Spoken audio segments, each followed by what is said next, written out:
Cuando me preguntan por qué hago ciertas cosas, hablo de mis deberes. Podría estar un día completo en eso. Vea, el cuidado de este memorial es el primero, el más antiguo. Las flores, la pintura, el desgaste del color, la preservación del sitio, las amenazas. Y está ahora la crianza de los niños de mi hija, la comida de ellos, la ropa, el tiempo de tenderme junto a ellos en la cama que comparten mientras se van quedando dormidos. Mi hija cuidaba de ellos, pero la mataron. También a Pedrito, el del memorial, lo asesinaron. Pedrito era mi hermano, lo mató la policía. Él había levantado las manos sobre la cabeza cuando le dispararon. Había dicho me rindo, como en las películas. A mi hija la asesinó su amante, que no es el padre de los hijos. El defensor de ese hombre pregunta, apuntándome su iracundía, ¿quién es el padre de los hijos de su hija? Como si fuera una vergüenza no tener padre. Y no soy yo la acusada, soy la madre de la víctima. Mi hija ya no es. La mató el hombre sentado en la primera fila. De mi hija solo el nombre va y viene en la sala de audiencias. Ella no está aquí sentada ni a la diestra de nadie. Pobre hija mía. Con ese relato parte Ni a la diestra de nadie, esta colección de cuentos de la escritora Sonia González Valdenegro. Yo iba a decir de la experimentada y premiada escritora porque esta colección de cuentos, que es lo primero que yo leo de Sonia, viene después de una larga cantidad de premios. Por ejemplo, su trabajo Páginas de un sábado ganó el premio Mejores Obras Literarias del Consejo Nacional de la Lectura del 2008. También el libro La preciosa vida que soñamos ganó el premio municipal de literatura de la Municipalidad de Santiago. También recibió el premio Mejores Obras Literarias del 2016 del Consejo Nacional del Libro de la Lectura en género cuento inédito con el libro Camino a la Noche. Así que qué fortuna para mí, Sonia, haberme encontrado con tu literatura, y agradecemos, por supuesto, a la editorial Cormorán por habernos hecho llegar el libro. Muy bienvenida, ¿cómo estás? Muy bien, muchas gracias por la invitación, por estar aquí en este programa. Yo estoy muy feliz de conversar contigo, y yo le comentaba a Sonia que justo este año con mi club de lectura estamos leyendo policial y negro. Estamos haciendo ambas cosas porque una cosa que tiene muy interesante este libro es que en la introducción, escrita por Julia Guzmán Batine, ella hace una muy interesante definición de cuál es la diferencia entre el policial y la novela negra. Y el policial es básicamente cualquier relato en donde haya un delito y una investigación. Pero la novela negra tiene que ver con la trascendencia de aquello, con aquello que va más allá del descubrimiento específico del hecho y que habla de lo humano, de nuestra oscuridad, etc. Y tú escoges moverte ahí, en la novela negra. Efectivamente hay delitos, pero no es lo más importante de los cuentos. ¿Por qué a ti te interesa acercarte a ese mundo? Bueno, yo creo que desde que yo empecé a escribir, la verdad es que tenía muchos textos que estaban cruzados por historias de crímenes o de delitos, qué sé yo. Y más tarde me convertí en una buena lectora de novela negra. Uh-huh. Y encontré en muchos de sus exponentes y en muchos de los textos que hacen... especialmente yo diría que en Patricia Highsmith, uh-huh. Una cosa que a mí me interesa mucho es la literatura que tiene que ver con la mirada. O sea, no es tanto lo que tú cuentas, sino como desde dónde lo miras. Uh-huh. Y el hecho de que ella siempre generara unas atmósferas y unas historias en las cuales tú de alguna manera te involucrabas con la persona que estaba disrumpiendo, digamos. Uh-huh. O sea, estaba haciendo algo que no correspondía. Me apasioné con Ripley, por ejemplo, claro, con el personaje de Ripley, y con muchas otras. El año pasado, lanzó una serie de televisión famosísima que ha ganado muchos premios, así que sí, si no conocen, El extraordinario señor Ripley es una de las traducciones. Hay un par de películas también, pero hay varias películas. Está buenísima la serie con Andrew Scott. La serie es extraordinaria, claro. Y de ahí fui pasando, mi mundo literario han sido en general las relaciones, las personas en sus ámbitos domésticos. Eso es como lo que más me... Y el meter este asunto de lo policial o de lo negro dentro de lo doméstico, de lo que pasa todos los días, hacer de esto un elemento más en la convivencia, en un mundo que está cada vez más desordenado, digamos, más violento también. Me pareció que era una manera de contar mis historias, uh-huh, o las historias que me busco o que me buscan. Digamos. Ahora, hay a propósito del audiovisual, ¿no? En los últimos años ha habido como un boom del true crime, ¿cierto? Que son estas series o documentales basados en hechos reales, de violencia, ¿no? Y yo tengo serios problemas con eso, ¿eh? O sea, como honestamente yo le hago muy el quite al true crime, porque siento que hay una espectacularización de la violencia y también de las manías, ¿no? Y una de las cosas que yo siento que tu libro se distancia de aquello es que al revés de espectacularizar esta otredad del criminal, ¿cierto? Que se zafa y que tiene una locura y que parte de la fascinación del true crime tiene que ver cómo funciona la cabeza del psicópata. Tú estás contando historias de gente de a pie, diríamos, ¿no? Y eso a mí me resulta todavía más inquietante porque uno dice, ¿qué tan lejos está una de esos límites? Sí, el true crime tiene esa cosa que es medio inverosímil en realidad. Uno dice, ¿cuánto me voy a topar con un psicópata como este? Con un Dahmer. O sea, con un Dahmer. Desde luego no quiero, pero es como... No es que lo estemos buscando, es no, como señor. un poquito inverosímil, claro. ¿cierto? En cambio, a mí me parece bastante verosímil la posibilidad o las cosas que transcurren de repente en la cabeza de todas las personas, de todos nosotros. Fíjate que hay una anécdota de la Agatha Christie, que desconocerla, ¿cierto? Cuando le preguntan por qué hace usted novelas policiales, dice, porque usted no sabe las cosas que se le ocurren a uno cuando está lavando los platos, claro. ¿cierto? Entonces, esas cosas transcurren en los oscuros de todas las personas.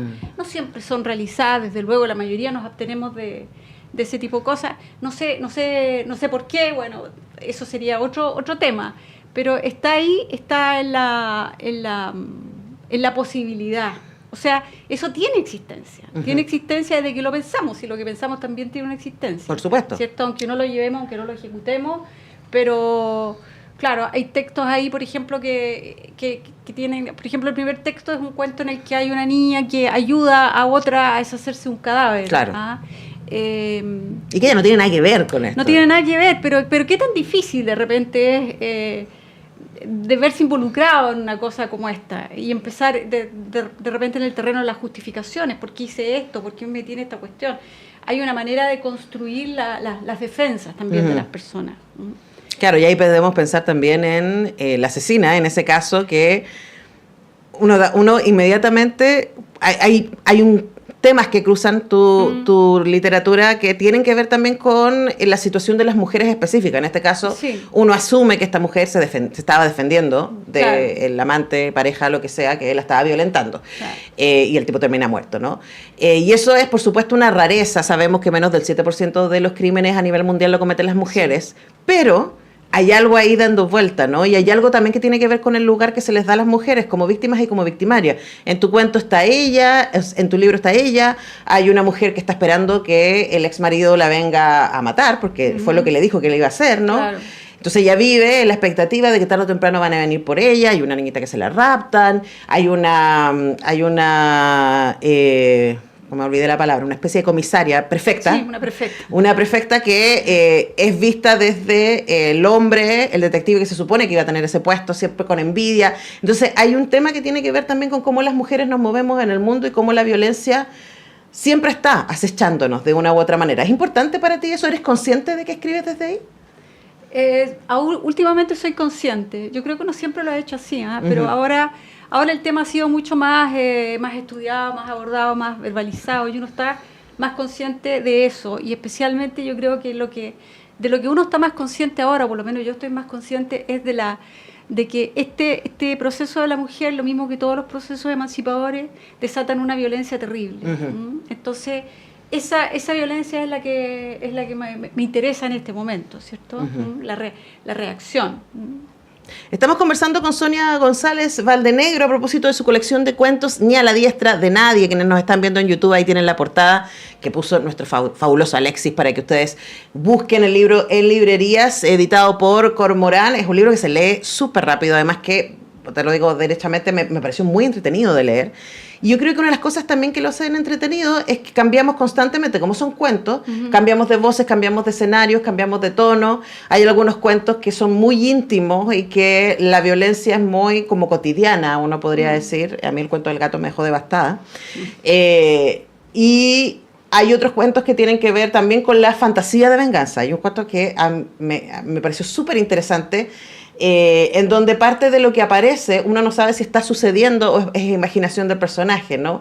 También cuéntanos por esa búsqueda de poner a disposición de un lector, no sé cómo hiciste la selección para este libro, o lectora, distintas experiencias posibles desde que son unidas por el género.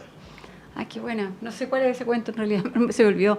La selección la hice cuando se produjo la invitación de Cristian Adeo, el editor de Cormorán, que me pareció como súper interesante, porque tú sabes que en temas de mercado editorial, el cuento es un género está bastante detrás que la novela. O sea, la gente, injustamente, porque el cuento tiene mucha exigencia, pero tiene la ventaja de que, tal como tú dices, tú puedes entrar en un libro y salir a los 10 minutos. Claro, y además a mí yo siempre recomiendo, yo en general tengo colecciones de cuentos en mi velador, leo un cuento antes de dormir, claro, porque ayuda y así uno va avanzando, ¿no? Y hay una manera de viajar ahí, que a mí me parece muy interesante. Es mucho más, tiene mucho más exigencia.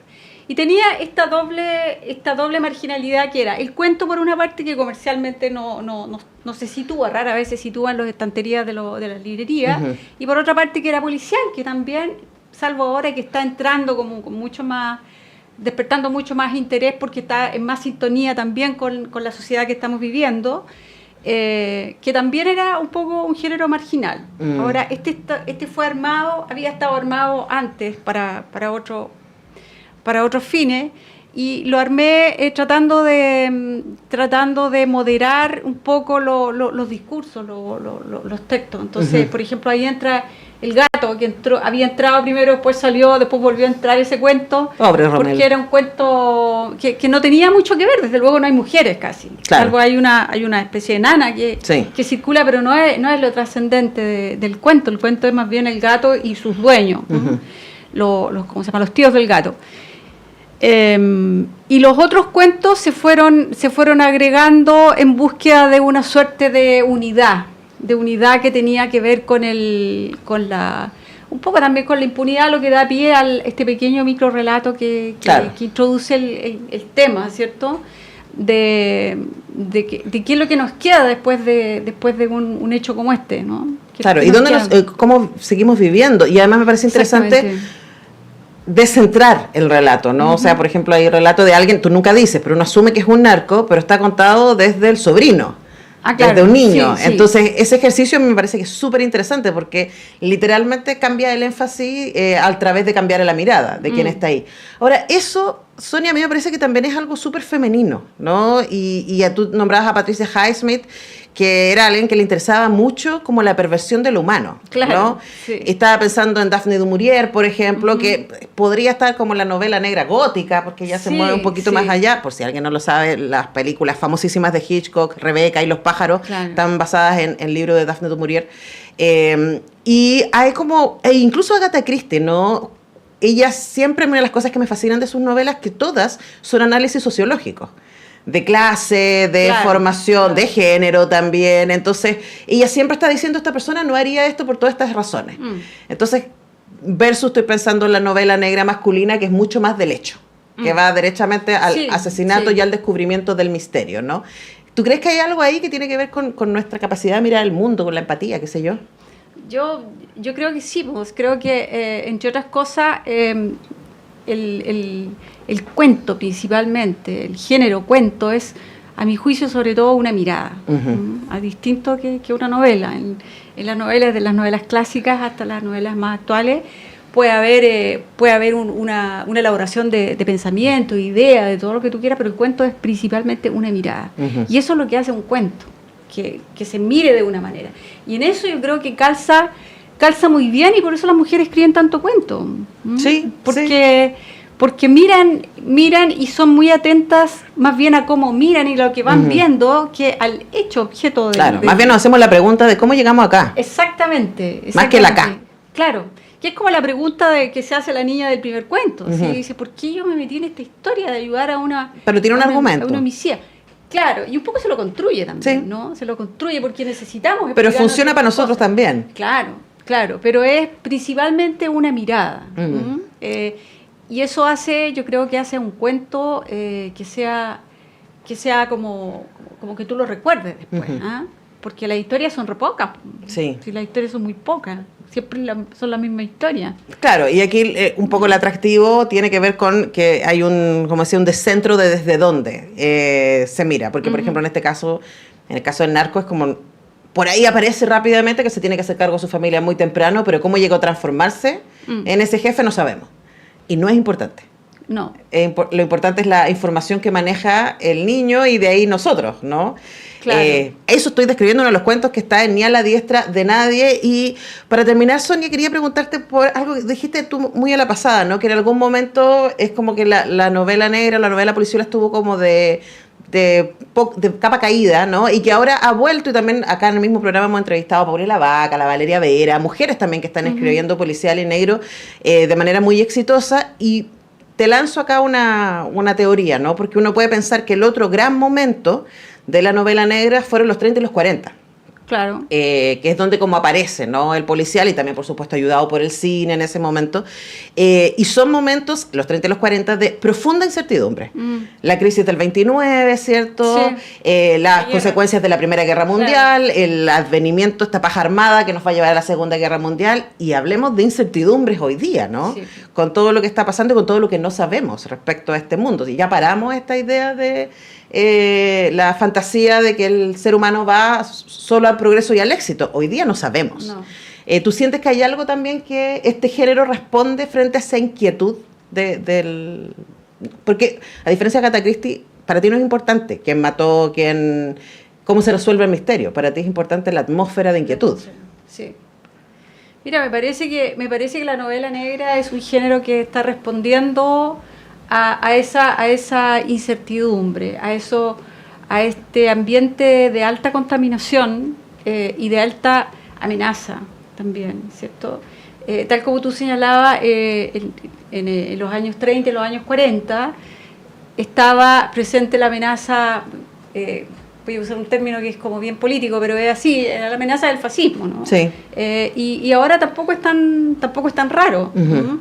Y esto tiene que ver también con las conquistas. Siempre hay un proceso de hacer retroceder las conquistas. Sí. Y de hacerlas retroceder cuando tú no puedes por los votos, por las palabras, hacerlas retroceder a través de la violencia. Uh-huh.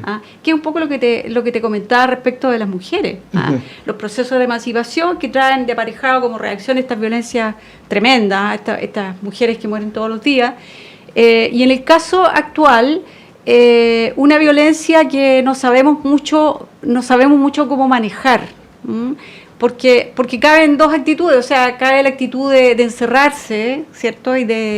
O cabe la actitud de hacer algo con esto, uh-huh. De tratar de hacer algo. Ahora, ¿qué es lo que podemos hacer, ¿cierto? ¿Qué podemos hacer las personas de a pie, digamos? Es tratar de entenderla, para no convertirnos en replicadores de los discursos, claro. que son Por último, hacerla consciente. De los discursos de odio, principalmente, que a todos de repente nos llegan, uh-huh. y uno tiende a facilitar el raciocinio a través del discurso de odio también. Uh-huh. Y me parece que la novela negra te sugiere algunas opciones, te permite entender otros mundos, entrarte en otros mundos, aunque sean mundos ficticios. Y eso pasa con la novela negra, y también pasa con el auge de lo policial, uh-huh. en general, no solo en la novela, sino que también en la televisión, en los streaming. Claro.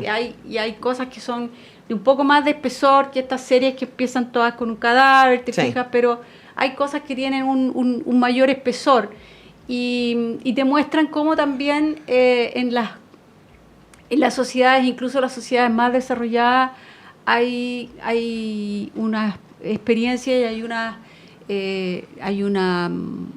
odio, hay una violencia secreta que tiene que ver con los desajustes de las personas al momento de abordar sus vidas, ¿no? Sí. O sea, yo creo siempre que son temas de identidad.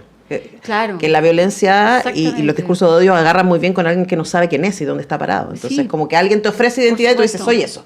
Listo. Por supuesto. Y ahí vamos. Ahora, eso, el texto literario te permite un poco develarlo. Claro, ¿no? ponerlo Ponerlo. visible. Ahora, claro, muchas veces, y la historia que a mí más me gusta, es la historia que te muestra el interior o busca el interior del victimario. Claro. ¿Ah? Porque él es el que desordena el mundo. Digamos, ¿ah? Y normalmente el mundo de él viene desordenado también. Viene desordenado también. Bueno, ni a la diestra de nadie, como ven, da para un montón para pensar, pero también es un libro, o sea, súper entretenido, lo pueden seguir como historia ligeramente, pero también pueden quedarse haciéndose preguntas como las que hemos estado conversando con Sonia González Valdenegro, su autora, Ni a la diestra de nadie, editado por Cormorán, lo pueden conseguir en librerías. Gracias, Sonia, un placer conversar gracias, contigo, fue un Antonella. placer leerte. Ya. Muy recomendado tu libro, Ni a la diestra de nadie. Vamos a la Muchas pausa, ya regresamos.